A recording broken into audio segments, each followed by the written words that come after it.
From the frost-bitten lands of the north emerged a legend so dark, so utterly horrifying, it chills the blood even today. It is the Blood Eagle, an execution ritual so gruesome it beggars belief, a supposed offering of agony to the Norse gods. But was this terrifying act truly performed by the Vikings, or is it merely a horrifying invention spun by later Christian chroniclers? We delve into the Norse sagas, where tales of vengeance and unimaginable cruelty painted a vivid picture of Viking justice. The world of the Vikings was one of raw power, brutal raids, and profound belief in a pantheon of fierce gods. To understand the Blood Eagle, we must first grasp the mindset of these Northmen, their honor codes, and their relationship with death.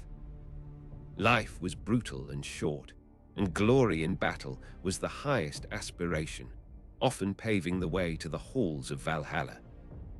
Revenge, too, was a powerful motivator, a sacred duty often escalating into blood feuds that spanned generations. The Norse pantheon, led by Odin, the All-Father, god of war, death, and poetry, demanded respect, and at times gruesome sacrifice from his followers. Their belief system was interwoven with the natural world, seeing signs and omens in every shadow and every flight of ravens. The gods were capricious, powerful beings who influenced every aspect of Viking life, from battle to harvest. Ritual sacrifices were not uncommon, ranging from animals offered to the gods to, in extreme cases, human beings.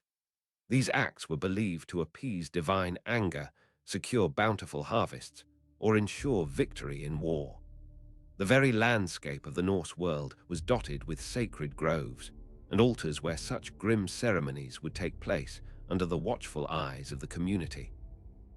The sagas, epic narratives recounting the lives of heroes and kings, are our primary window into this brutal world. They tell tales of honor, betrayal, epic battles, and acts of savage vengeance. These stories, passed down through generations before being written, offer glimpses into the cultural norms and extreme punishments of the time, painting a picture of both grand heroism and chilling cruelty. It is within these sagas that the first, most chilling accounts of the Blood Eagle begin to appear. These are not dry historical records, but vivid, dramatic narratives designed to captivate and horrify. The descriptions are sparse, yet potent, leaving much to the imagination while still conveying an unbearable brutality that etched itself into the collective memory. Each mention sends a shiver down the spine. The Orkneyinga saga, a narrative of the Earls of Orkney, recounts perhaps the most famous alleged victim, Halfdan Harleg, son of Harold Finehair.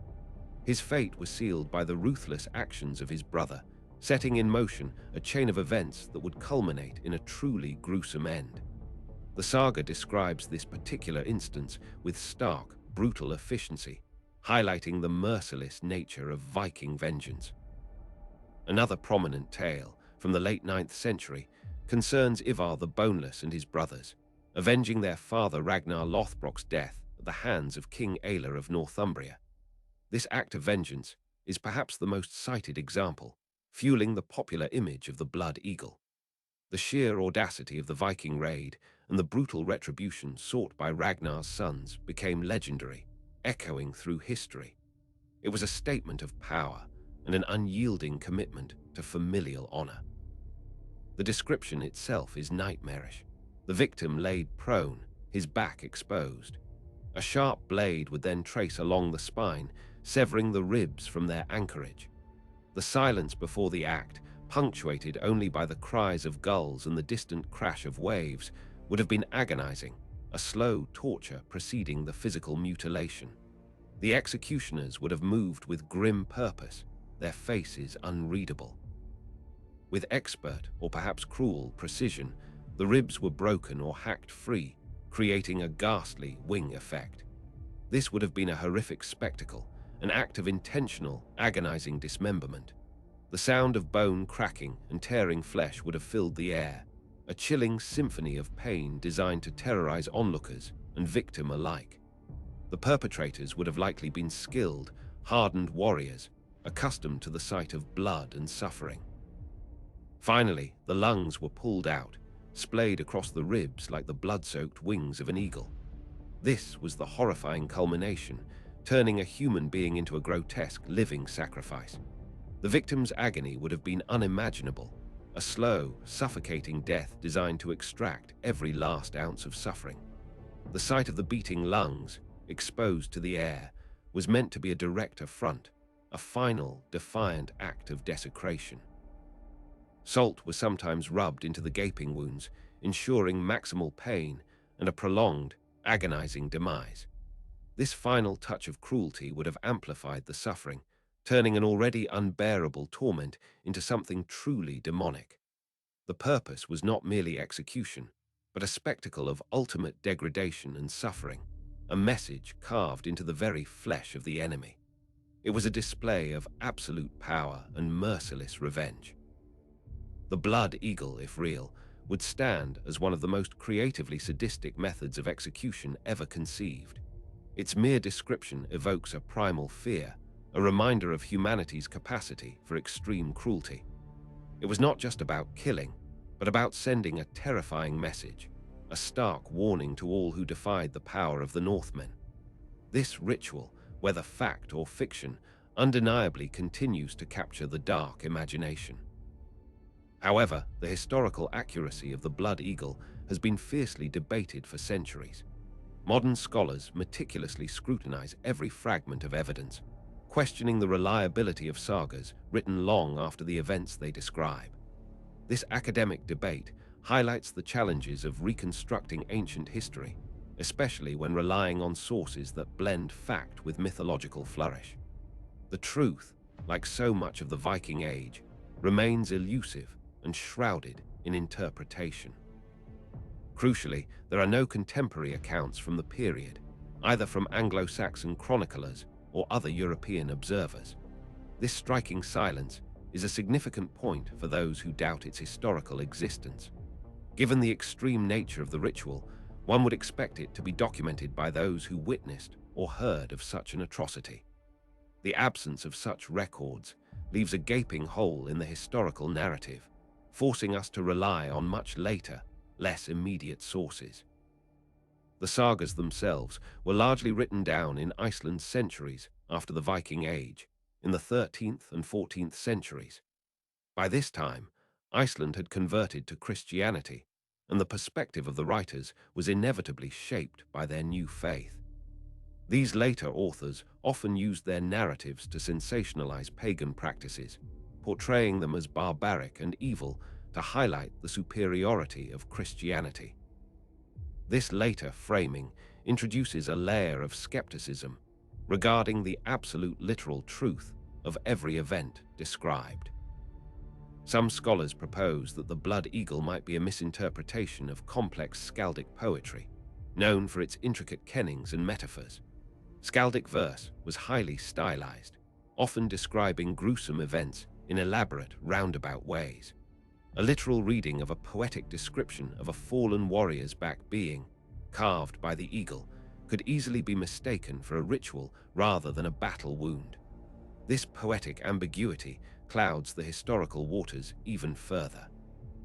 It transforms what might have been a vivid literary device into a literal act of terror. The very term Blood Eagle does not appear in the oldest versions of the sagas. Instead, phrases like carved an eagle on his back are used, further supporting the interpretation of a poetic device. The gradual evolution of the description from metaphorical carving to explicit lung extraction suggests a process of embellishment over time. This linguistic development is a key piece of evidence for those arguing against the Blood Eagle's historical reality. It implies a story that grew more horrific with each retelling. Archaeological evidence, which often provides hard facts where texts fail, offers no clear support for the Blood Eagle. No graves have been discovered with bodies showing evidence of this specific type of ritualistic mutilation. While burial practices varied wildly, the unique nature of the Blood Eagle suggests a distinct archaeological signature. yet none has been found. This absence is a powerful counter-argument, as such a distinctive ritual would likely leave unmistakable traces. The ground remains silent on this gruesome matter. The arguments against its historical reality are compelling, suggesting the Blood Eagle is a powerful, terrifying myth, a literary invention. It serves as a stark reminder that even the most chilling tales from history can be products of creative storytelling and cultural biases, rather than literal events. This perspective doesn't diminish its horror, but shifts it from historical fact to a potent symbol of Viking brutality and the dark side of human imagination. It's a testament to the enduring power of narrative. However, dismissing the Blood Eagle entirely as a myth might be too simplistic. The Viking Age was undeniably violent, and their capacity for extreme cruelty is well documented. Many scholars believe that while the sagas might exaggerate, they often contain kernels of truth, reflecting genuine cultural practices. To entirely discard these narratives would be to ignore a significant part of what we know about Norse society. It's a fine line between embellishment and invention. Other forms of torture and ritualistic killing were certainly part of Viking society. Accounts of human sacrifice at places like Uppsala are supported by archaeological finds. The meticulous dismemberment of bodies, the taking of heads, and various forms of mutilation are not unheard of in the historical record of the Northmen. This context makes the Blood Eagle, though extreme, not entirely out of character for the era. The Vikings were not strangers to making a bloody statement. The symbolic weight of the eagle in Norse mythology is profound. It was often associated with Odin, a bird of prey that feasted on carrion. To create an eagle on a victim's back could have been a powerful, deeply symbolic act of sacrifice to the All-Father, sending the soul directly to him. This religious dimension elevates the act beyond mere torture, imbuing it with a terrifying spiritual significance. It would have been a direct offering, a gruesome prayer carved into human flesh, intended to earn divine favor or vengeance. Vengeance, particularly for the death of a king or a father, was considered a sacred duty in Viking culture. The retribution meted out had to match the offense, and sometimes exceed it, to restore honor and maintain social order. The Blood Eagle, if performed, would be the ultimate act of vengeance, a public display designed to inflict maximum suffering and humiliate the enemy even in death. It was a terrifying deterrent, a promise of unspeakable horror for those who crossed the Northmen. This was not just about punishment, it was about cosmic balance. The sagas, though written later, were based on oral traditions that predated Christianization. These oral accounts could have preserved the memory of particularly gruesome practices, even if embellished in the retelling. It is plausible that the core of the story, a brutal, back-carving execution, held true, even if the later details were dramatized for a medieval audience. The emotional impact and the chilling horror likely resonated with listeners for centuries. The memory of such an event would have been difficult to erase. While no archaeological evidence has been found yet absence of evidence is not necessarily evidence of absence. Such a rare, specific ritual might only have been performed a handful of times, making its archaeological discovery exceedingly difficult. The sheer rarity of the act could explain the lack of findings, rather than definitively disproving its existence. It's a needle in a haystack, a gruesome secret buried beneath centuries of earth and legend. Future discoveries could always shift the balance of the argument. Medical opinions on the feasibility of the Blood Eagle suggest it would indeed be a slow, agonizing death. The victim would likely die from a combination of shock, blood loss, and eventual asphyxiation, making the process drawn out and truly horrific. The idea that someone could survive long enough for their lungs to be truly splayed out, however, remains a point of contention among medical experts. The biological reality of such an act is as gruesome as the description, pushing the limits of human endurance. It will be a fight against an inevitable, agonizing end. The psychological impact of such a ritual, whether real or imagined, is immense. It speaks to a deep human fascination with extreme violence and the fear it instills. The very possibility of the Blood Eagle shapes our perception of the Vikings as uniquely brutal and unforgiving. It becomes a shorthand for their savagery, a symbol of their capacity to push the boundaries of cruelty beyond what many cultures would consider acceptable. This enduring power of the image itself is undeniable, regardless of its historical veracity. It is a legend that continues to haunt us, a testament to the primal fear it evokes. Popular culture, from historical dramas to video games, has embraced the Blood Eagle with chilling enthusiasm. The television series, Vikings, famously depicted the ritual, bringing its gruesome details to a wide modern audience. These portrayals, while often dramatized, solidify the image of the Blood Eagle in the public consciousness as a horrifying Viking practice. The visual spectacle of such an act translates powerfully to the screen, making it an iconic, if controversial, element of Viking lore. It is a testament to the enduring power of the legend that it continues to be reinterpreted and reimagined for new generations. The Blood Eagle remains a potent symbol of Viking ferocity, a testament to their unyielding will and their capacity for extreme acts. It embodies the dark grandeur of their age, a time when power was absolute and vengeance knew no bounds. Whether it existed as a literal ritual or evolved as a terrifying myth, its impact on our understanding of Viking culture is undeniable. It is a story that continues to resonate, a grim whisper from the distant past that refuses to be silenced, echoing through the halls of history and legend. This enduring fascination speaks to the primal fear and awe it inspires. Let's journey deeper into the specific sagas that mention this horrific ritual, beginning with the Orkneyinga saga. This saga is a cornerstone of our knowledge of the Norse world, detailing the exploits and power struggles of the Earls of Orkney, who ruled with an iron fist. It paints a picture of a society steeped in conflict, where alliances were fragile and betrayals common, often leading to bloody retribution. Understanding the context of these sagas is key to unraveling the Blood Eagle's mystery. The tale within the Orkneyinga saga involves Halfdan Harleg, son of the legendary Harald Finehair, the first king of Norway. Halfdan, a formidable and ambitious figure, was known for his ruthless nature and rebellious spirit. His defiance of his father and brothers led him into conflicts that would ultimately prove fatal, igniting the fires of revenge that burned so brightly in the hearts of his kin. He was a man who lived by the sword and eventually died by it. Halfdan had previously killed Rognvald, the Earl of Moor, an act that deeply angered Rognvald's son, Thorfeinar. This act of violence sparked a bitter blood feud, a cycle of revenge that was central to Norse society.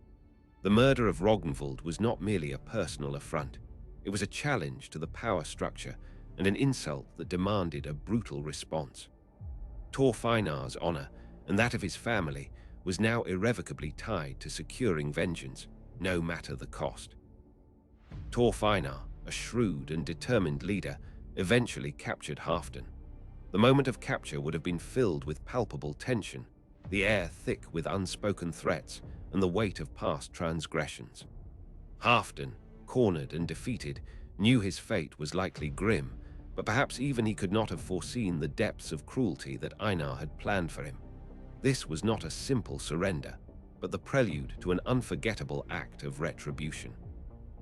The saga describes Einar taking Halfdan to a nearby headland, a place often chosen for executions, likely for its visibility and symbolic resonance. The journey itself would have been a slow march towards an unknown, but undoubtedly brutal fate. With every step, Halfdan would have contemplated his impending death, the cold wind whipping around him, a chilling premonition of the agony to come. The stark landscape would have mirrored the stark reality of his situation, a condemned man facing his final moments. There, the Blood Eagle was performed, though the saga's description is brief, leaving much to the horrific imagination. It states that Einar carved the Blood Eagle on Halfdan's back with his sword, and that he cut his ribs from his back and drew out his lungs. This succinctness, far from diminishing the horror, intensifies it, allowing the mind to fill in the gruesome details. It highlights the raw, brutal efficiency of the act, suggesting a matter-of-fact cruelty that is deeply unsettling. The horror is in the understated delivery, making it even more potent. The specificity of drawing out his lungs is what truly defines the Blood Eagle as distinct from other brutal executions. It is this detail, rather than simply carving an eagle, that elevates it to legendary horror. This particular element is what fuels the medical debate about its feasibility and pushes it into the realm of extreme, almost unbelievable cruelty. It turns a symbolic carving into a visceral, anatomical display, a unique and unforgettable act of terror. The saga's choice of words here is deliberate, intended to shock and horrify the listener. Next, we turn to the most iconic account, that of King Aelle of Northumbria, whose fate was supposedly sealed by the sons of Ragnar Lothbrok.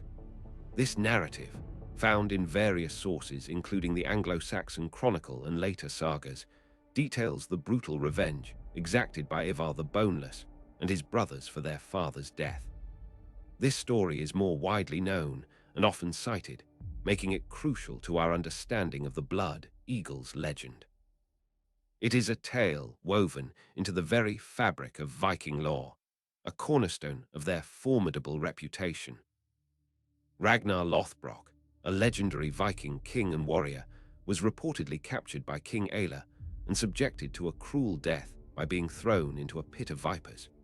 This act of cold-blooded murder against a revered leader ignited an unquenchable thirst for vengeance among Ragnar's formidable sons. The image of Ragnar, surrounded by venomous snakes, dying a slow, agonizing death, is itself a chilling prelude to the horror that would be unleashed upon his killer. It was a death designed to humiliate, and it would be repaid in kind.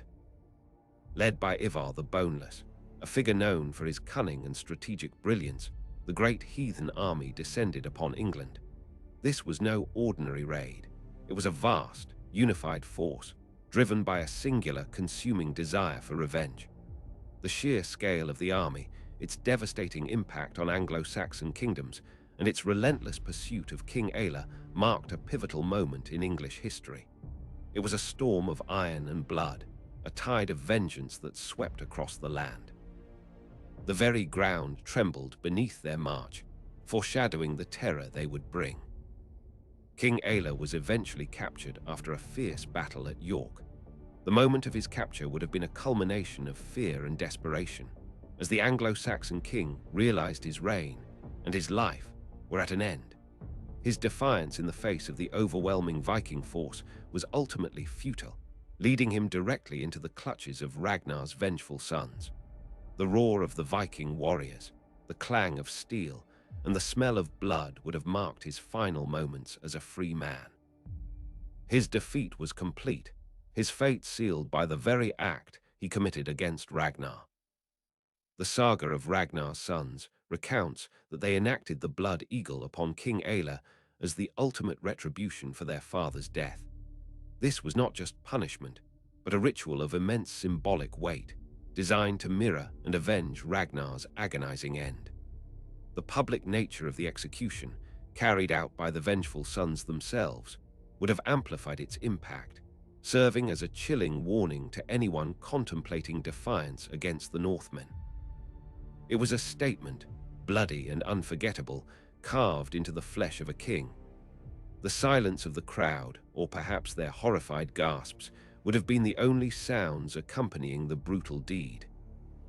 However, this account of Aelle's Blood Eagle comes primarily from the Historia Regum Anglorum Asterisk, a Latin chronicle written by Simeon of Durham in the 12th century, based on earlier works.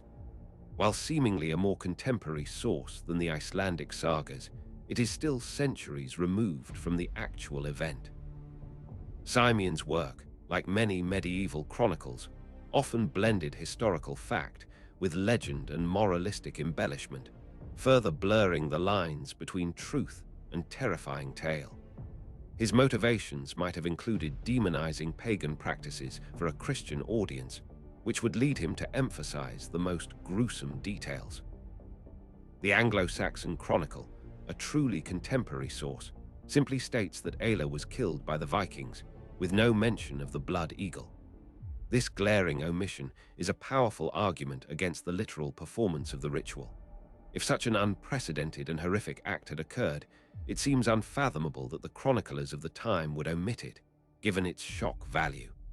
Their silence speaks volumes, suggesting that the Blood Eagle was either not performed or was a later invention. This discrepancy between sources is a cornerstone of the historical debate.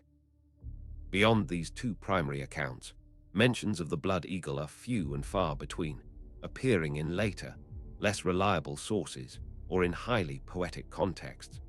This scarcity further reinforces the idea that it was not a common practice. If it were a routine form of execution, we would expect more widespread documentation and archaeological evidence. Its sporadic appearance suggests either an extremely rare, specialized ritual or a literary motif that gained traction over time. Its rarity makes it either exceptionally obscure or entirely fabricated. This leads us back to the argument that the Blood Eagle may have originated as a literary device, a powerful metaphor for extreme battle wounds or ritualistic killing.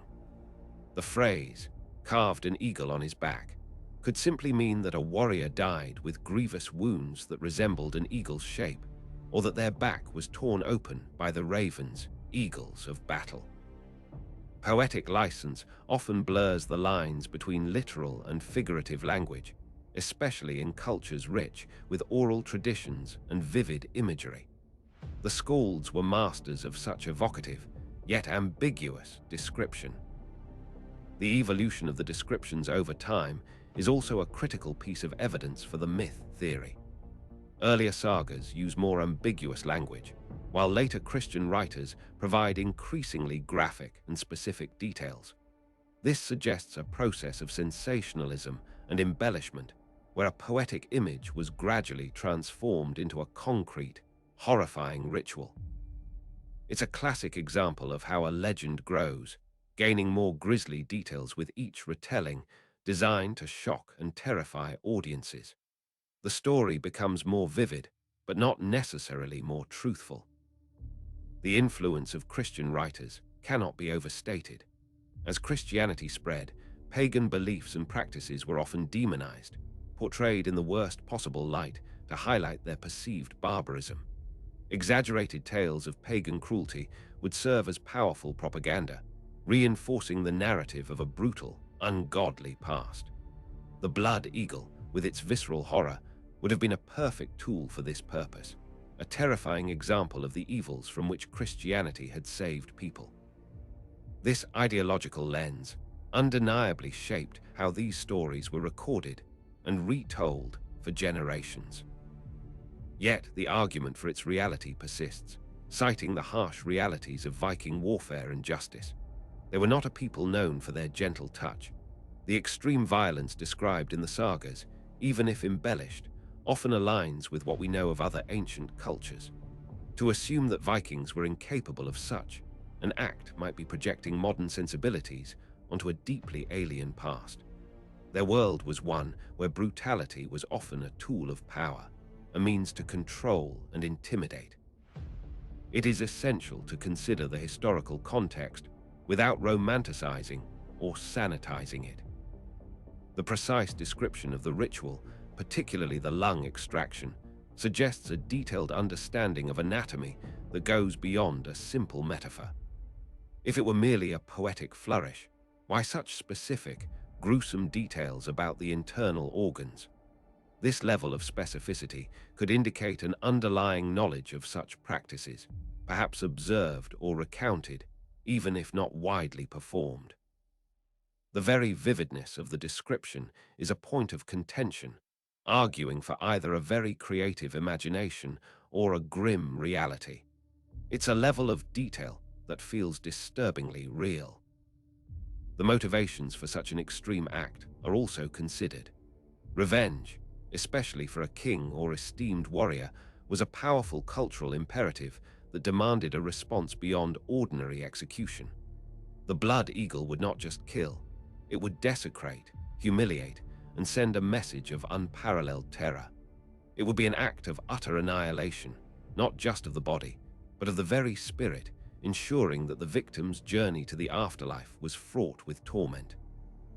This psychological terror would be a powerful deterrent and a grim symbol of dominance. Moreover, the symbolic connection to Odin and his ravens, birds of slaughter and death, further lends credence to its ritualistic nature.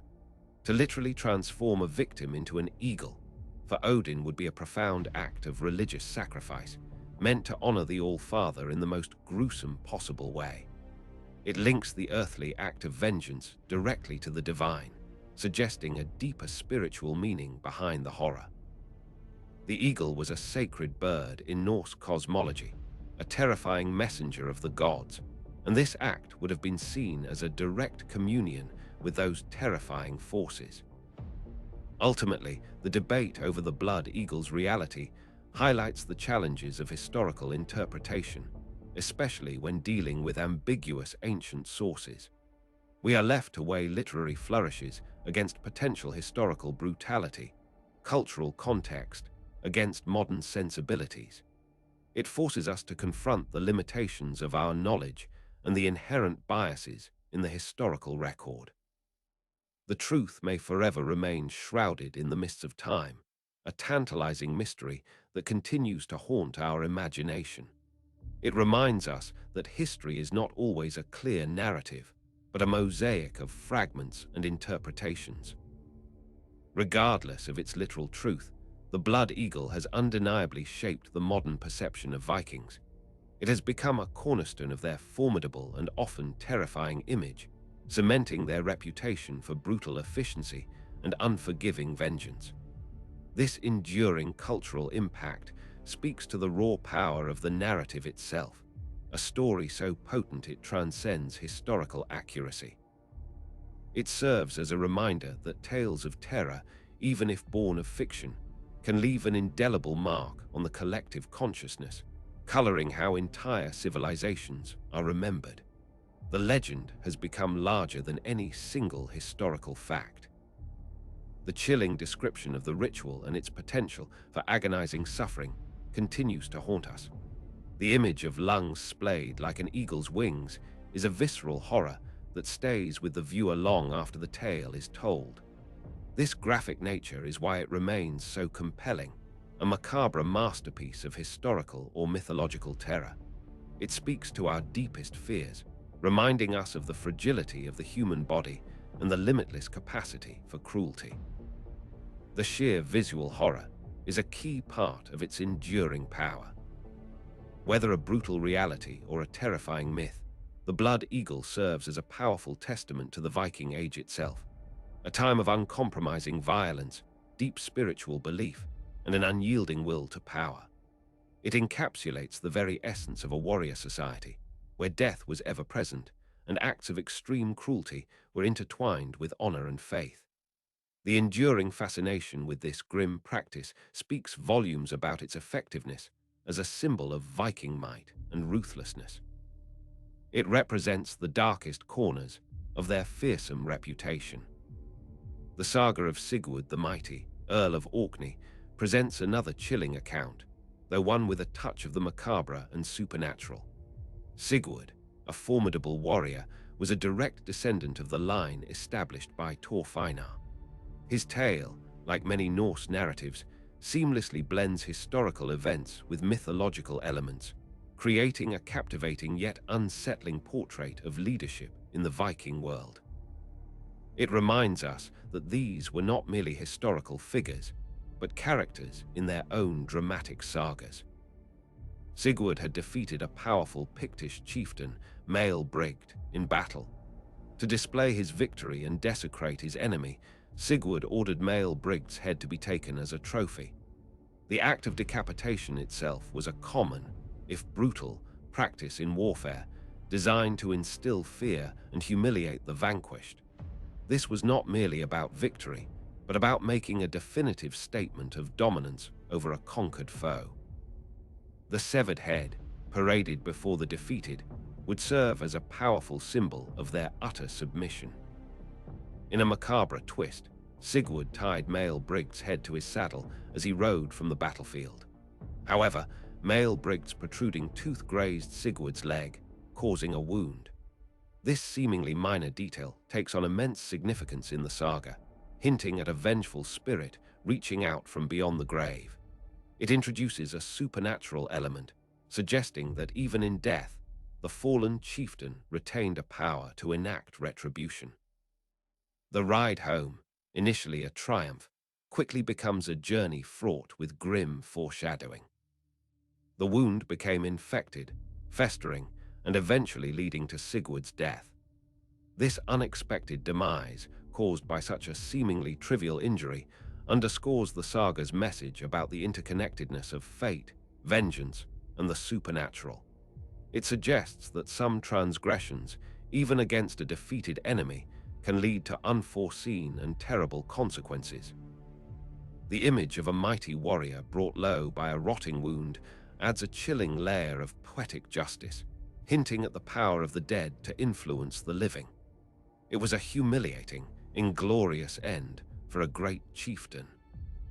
While not a blood eagle in the traditional sense, this story is relevant because it features an act of extreme desecration against an enemy and a subsequent, almost supernatural, retribution.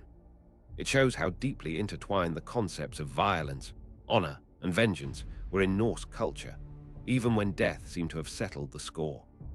This narrative helps us understand the context in which a ritual as extreme as the blood eagle might have been conceived or believed to exist. It speaks to a world where actions carried profound spiritual weight and could haunt the living. The narrative of Egil's saga also contains elements that some scholars connect to the blood eagle, though less directly.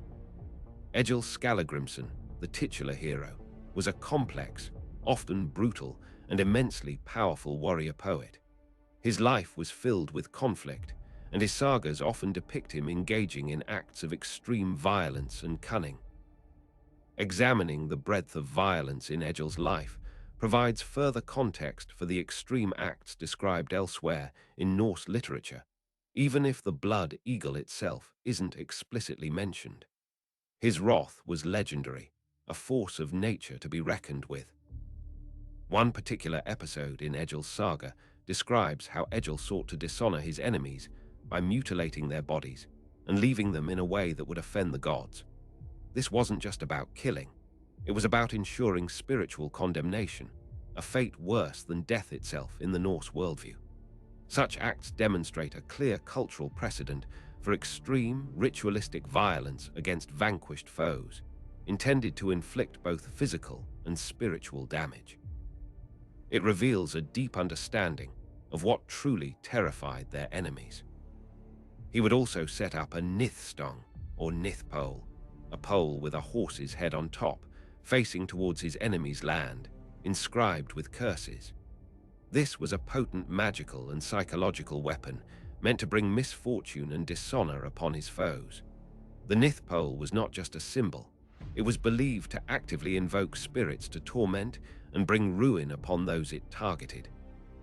This practice highlights the deep belief in curses and the power of symbolic aggression to inflict harm beyond the physical realm. It demonstrates the profound spiritual warfare that accompanied physical combat. While not directly describing a blood eagle, these acts from Egil's saga reveal a cultural environment where extreme, symbolically charged mutilation and curses were acceptable forms of aggression and retribution. They showcase a worldview where physical and spiritual assaults were equally devastating. This context makes the concept of a ritual like the blood eagle less anomalous and more culturally plausible within the broader spectrum of Viking practices. It demonstrates their capacity for highly symbolic and deeply offensive acts designed to inflict maximum damage, both tangible and intangible. Snorri Sturluson's Heimskringla asterisk, a collection of sagas about Norwegian kings, also contributes to the discussion. While Snorri's work is invaluable, it was written in the 13th century, long after the events described. Snorri, a Christian chieftain and historian, faced the same challenge of balancing historical fact with compelling narrative, often drawing from older oral traditions. His accounts, like others, must be read with a critical eye, considering the potential for later additions or interpretations influenced by his own cultural context and motivations as a storyteller. Snorri mentions the Blood Eagle in his account of the sons of Ragnar Lothbrok and King Aela. While his description aligns with the gruesome details, it's important to remember his position as a later Christian compiler. His willingness to include such a vivid, barbaric ritual could be seen as an effort to both entertain his audience and reinforce the narrative of a pagan past. His account further propagates the legend, solidifying its place in the historical imagination, whether literally true or not. This demonstrates how a compelling narrative can gain traction across different chroniclers. Examining other cultures contemporary with the Vikings reveals a broader context of brutal punishments and ritualistic practices. Many societies across the globe engaged in extreme forms of execution, torture, and human sacrifice. From the Roman Empire's crucifixions to the Mesoamerican sacrifices, the ancient world was often a place of profound cruelty. This doesn't prove the Blood Eagle's existence, but it illustrates that such acts, however horrific, were not unique to the Vikings in a historical vacuum. The human capacity for inflicting suffering is a dark thread running through history. The practice of red eagling among the Scythians, a nomadic people from the steppes, has been cited by some as a potential historical parallel. While not identical to the Blood Eagle, it involved flaying skin from the backs of enemies, sometimes leaving a pattern reminiscent of an eagle. This suggests that the concept of an eagle carved onto a body for ritualistic or punitive reasons was not entirely alien to the ancient world. Such parallels, though circumstantial, offer intriguing possibilities for the Blood Eagle's inspiration, or at least its cultural plausibility. It shows that similar grim imaginings could arise in disparate cultures. The role of the berserker in Viking society also provides context for extreme violence. These were warriors who fought in a trance-like fury, seemingly impervious to pain, embodying a primal, uncontrollable rage. Their existence suggests a culture that not only tolerated but celebrated extreme displays of ferocity and disregard for personal safety. If some warriors could enter such states, perhaps they were also capable of performing acts of extreme, ritualized brutality that defy modern understanding. The line between man and beast was often blurred in battle, and perhaps in ritual too. However, the berserkers, while formidable, were warriors, not necessarily ritual executioners. The Blood Eagle, if real, would have been a highly specialized, perhaps priestly, act of sacrifice rather than a battlefield rampage. This distinction is important, suggesting that if it occurred, it would have been a planned, deliberate ceremony with specific religious or vengeful intent, performed by individuals with distinct roles. It wasn't merely random violence, but a calculated, ritualistic act. This would require a degree of control and precision beyond a berserker's frenzy. Let's consider the anatomical challenges more deeply. While the human body is remarkably resilient, severing the ribs and pulling out the lungs would cause massive trauma, hemorrhage, and immediate collapse of the lungs. The victim would likely die very quickly from blood loss and shock, long before any dramatic splaying of the wings could be fully achieved or observed. This medical reality presents a significant hurdle for the literal interpretation of the saga descriptions. It raises serious questions about the feasibility of the described lingering agony. The body simply wouldn't permit such a prolonged, conscious torment. The idea of a slow, agonizing death might therefore be an embellishment, a literary device to enhance the horror and impact of the narrative, rather than a factual physiological outcome. The sagas aim to entertain and impress, and a quick death, no matter how brutal, might not have been dramatic enough. The embellishment of prolonged suffering would serve to amplify the terror, making the vengeance even more profound. It's a common storytelling technique, exaggerating for maximum emotional effect. The truth might have been quicker, but no less brutal. Some theories suggest that the ritual might have been performed post-mortem, on a freshly killed body, to achieve the desired visual effect for symbolic or ritualistic purposes. This would resolve the medical inconsistencies while still fulfilling the gruesome description found in the sagas. A dead body could be meticulously carved without concern for the victim's pain or immediate physiological collapse, allowing for a more perfect eagle to be formed. This post-mortem mutilation would still be a powerful act of desecration and a potent message of vengeance. It allows for the ritual to exist without defying biological reality. Such post-mortem mutilation would align with other known Viking practices of desecration against enemies, ensuring their dishonor even after death. Preventing an enemy from reaching Valhalla or tormenting their soul was a powerful form of spiritual warfare. The visual display of a blood eagle on a corpse would still be a terrifying spectacle, serving its purpose of psychological impact on onlookers and as a gruesome offering to the gods. It satisfies the need for extreme vengeance without requiring a biological miracle. It's a compromise between the saga's description and medical reality. The psychological aspect of the blood eagle, whether real or symbolic, is profound. It serves as an ultimate deterrent, a message of terror etched into the very fabric of history. The fear it evokes is a testament to the effectiveness of such narratives in shaping perceptions of power and brutality. Even today, the mere mention of it sends shivers down the spine, a chilling reminder of the darkest corners of human history. This enduring power of fear, whether historically accurate or mythologically constructed, is a key part of the blood eagle's legacy. It taps into primal human anxieties. It embodies the raw, untamed spirit of the Vikings, a people who faced death without fear and dealt it without mercy. Their world was one where the lines between life and death, reality and myth, were often blurred. The blood eagle, in its horrifying ambiguity, perfectly encapsulates this worldview.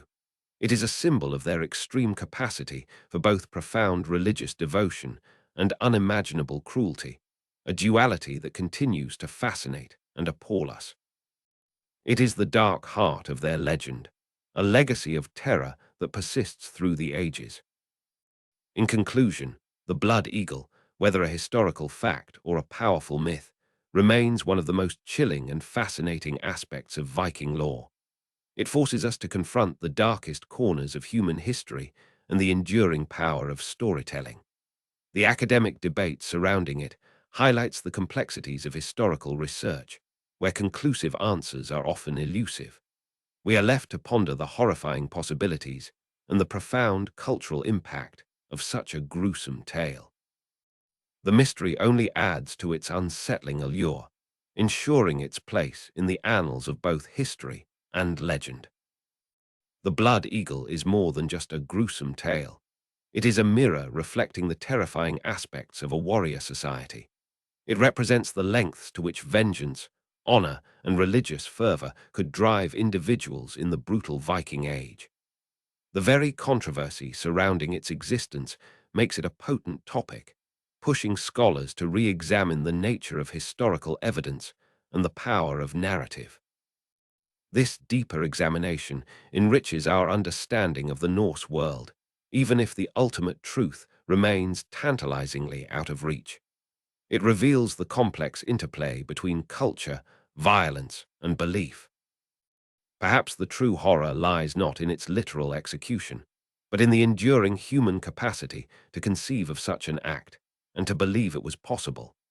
This psychological dimension of the Blood Eagle is perhaps its most chilling legacy. The story itself, regardless of its factual basis, reveals something profound about human nature and the extremes of cruelty and retribution that have existed throughout history.